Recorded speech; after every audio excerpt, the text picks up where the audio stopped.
I survived an entire week in Tbilisi, Georgia on just $70. That's $10 a day for everything including my hostel, food, and activities. Most travelers think you need at least $50 daily to enjoy a destination. In the next 9 minutes, I'll show you exactly how I did it, with real receipts, prices, and locations. These aren't just travel hacks. They're complete systems for experiencing incredible destinations that most tourists overlook because they don't know what's possible. You've probably heard that meaningful travel requires at least $50 a day. But what if everything you know about travel budgets is wrong? Open any travel guide or scroll through popular travel blogs, and you'll find the same advice repeated. Budget travelers should expect to spend between $50 to $100 daily to have a worthwhile experience. This figure has become so ingrained in travel planning that it's rarely questioned. But here's the reality that mainstream travel media doesn't show you. There's an entirely different world of travel possibilities that exists below this arbitrary threshold. While travel influencers film themselves in Paris cafes or New York rooftop bars, thousands of travelers are exploring stunning destinations for a fraction of these costs. Take Vietnam, for example. While even budget guides suggest $25 daily as the bare minimum, this figure still includes many Western comforts and tourist-oriented services. The truth is that in many countries, local economies operate at price points that make $10 daily not just survivable, but genuinely comfortable. The disconnect happens because travel content creators gravitate toward what gets views, and that's typically famous landmarks in expensive cities. When was the last time you saw a viral travel video about a small town in Indonesia versus the countless reels shot in Rome or London? This creates a skewed perception of what travel should cost. Let me show you a real-world comparison. While you might pay $20 for a basic meal in London, that same amount could cover multiple days of local street food in parts of Vietnam or Indonesia. The price disparity becomes even more dramatic with accommodation. Look at this. I've pulled up actual screenshots from booking platforms showing guest houses in certain regions of Vietnam, Indonesia, and parts of Eastern Europe with prices as low as $3 to $5 per night. These aren't temporary promotions or mistake fares.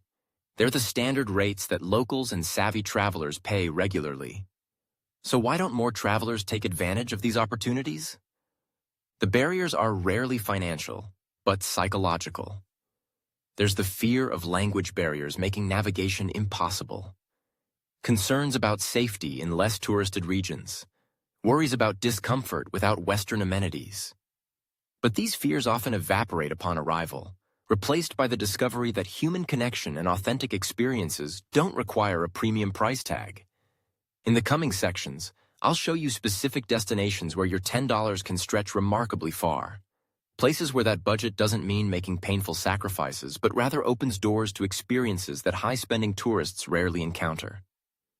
We'll explore locations in Eastern Europe where historic cities offer cultural riches at astonishing prices, and Asian frontiers where your daily budget can include comfortable accommodation, delicious meals, and unforgettable experiences. In Eastern Europe, there's a world of budget travel possibilities most Western tourists have completely overlooked. While Paris tourists shell out $30 for a single dinner, savvy travelers in Albania are funding their entire day on less than that amount. This Balkan gem might be Europe's best-kept secret, a place where pristine Mediterranean beaches meet breathtaking mountain towns, all at prices that seem impossible by Western standards. Let me break down what a day in Tbilisi, Georgia actually costs. Picture waking up in a $3 hostel bed. Not some dingy, uncomfortable space, but a clean, social environment where fellow travelers gather. Your morning starts with fresh local lavash bread for breakfast at just $1. Need to get across town? The metro costs a mere $0.30 per ride. For lunch, skip the tourist traps and head to a local canteen where hearty Georgian dishes like khachapuri, cheese-filled bread, or a bowl of chakok bili, chicken stew, will set you back only $2. Albania offers equally stunning value, particularly during shoulder seasons from April to June and September to October.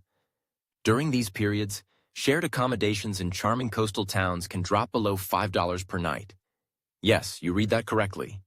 This isn't camping or couch surfing. These are proper beds in guest houses where local families often provide home-cooked meals as part of your stay. What makes these prices possible is that you're tapping into accommodation networks designed primarily for domestic travelers, not international tourists. While Western Europe's hostels have increasingly catered to flashpackers with higher budgets, Eastern European accommodations often maintain their authentic local pricing structure. Transportation throughout the region follows this same pattern of incredible affordability.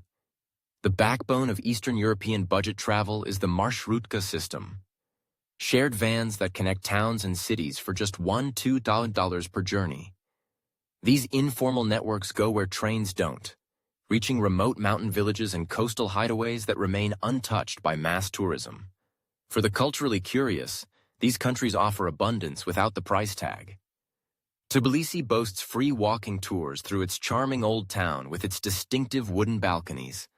Monasteries perched dramatically on hillsides throughout Georgia often have no entrance fees whatsoever. Romania's Transylvania region delivers on Gothic architecture and medieval towns, where you can stay in cute B&Bs starting around $30 per night, still a bargain by Western standards. What's particularly fascinating is the contradiction these countries present. You'll find excellent infrastructure, rich cultural heritage, and European comfort, all at prices comparable to Southeast Asia. When you do the math, a full week exploring Albania's Riviera or Georgia's mountain villages costs less than a single day in Paris or London, yet delivers experiences with far greater depth and authenticity. While Eastern Europe offers remarkable value, there's an entirely different dimension of budget travel that exists in the shadow of the Himalayas. In Nepal and northern India, not only is $10 a day possible, it's a gateway to experiences that remain invisible to those in luxury accommodations. These destinations represent what I call deep budget travel, where economic necessity has created infrastructure perfectly suited for the ultra-budget traveler. Unlike the well-trodden paths of Southeast Asia, these regions offer something fundamentally different. A chance to immerse yourself in ancient cultures while spending less than you might on lunch back home. Many travelers overlook these regions, intimidated by their perceived remoteness or difficulty. But it's precisely this hesitation that preserves their authenticity and keeps prices remarkably low. The Himalayan trekking routes of Nepal illustrate this perfectly. Along these paths, a network of tea houses offers beds for just $2–3 per night, with one simple condition: you eat your meals where you sleep. This arrangement benefits both travelers and local families who operate these modest shelters. The food economy in northern India operates on a similar principle of mutual benefit. Local eateries serve thali plates, an ingenious meal system where you receive a metal plate with small bowls of various curries, dal, rice, and bread.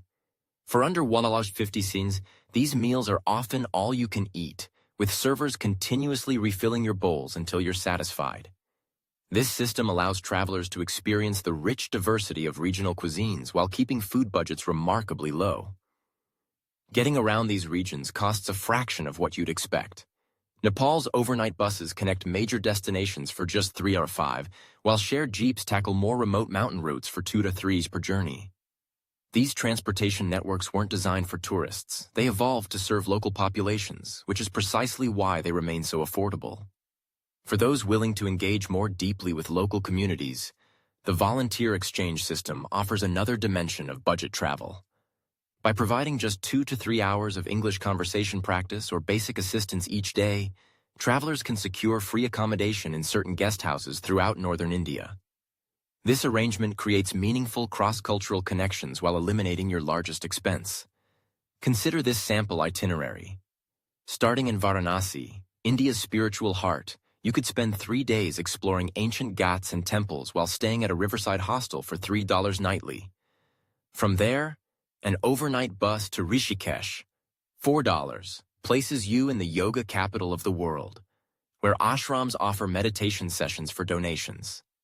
After a week, continue to Nepal's Pokhara, 5-hour bus, to begin the Annapurna Circuit Trek, where $10 daily covers all tea house accommodation and hearty meals.